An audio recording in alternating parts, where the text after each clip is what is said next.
Hi, I'm Jim Danko from Butler University, and I'm honored today to be here with Clarence Crain, who's being inducted into the Indiana Academy. It's the character of the person that is so important to the Academy, and that always has come across when I've had conversations with you, and including letting you know that this great honor was about to be bestowed upon you. You were like, what, why me? It's a very honorable group and actually humbled to be a part of that. I've kind of prided myself over the years is to get things done sometimes out of the way of the audience. I don't do anything for recognition, and oftentimes I found that you can get a lot of things done and behind the scenes than necessarily being in front all the time. It's interesting, you graduated 50 years ago, and 50 years ago the Academy came about, to recognize people like yourself that have so positively impacted higher education and students. Could you speak to the community over the last 50 years since you've left Butler University and all that you've been involved in? The community has essentially been my life. Fortunately, I was born and raised in Indianapolis. I went to Butler, and obviously on an athletic scholarship, and from the early on, I was always involved in the community. And then from that point on, and then after I graduated Butler, it was just how do I help?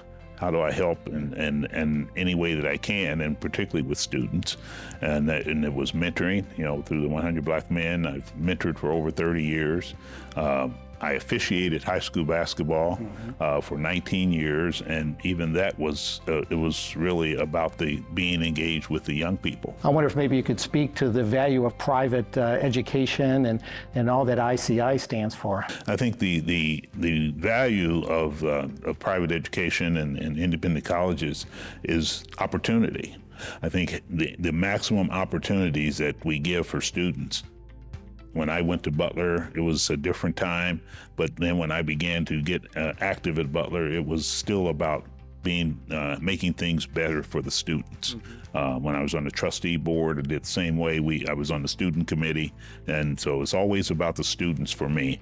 Wondering if anything stands out in the world of higher education in particular, where the endowment and your work on behalf of the endowment really, you could see it making an impact. My focus has always been on how do we impact youth? How do we impact the student? If student is in the discussion, then you can get me on board. Yeah. And the endowment epitomizes that with all of their initiatives aimed at student achievement, student readiness for jobs, and what can we best do to help that. Without education, our young people can't succeed, and anything that I can do to try to make that happen. It's just really about youth for me, and just getting them the opportunities to succeed.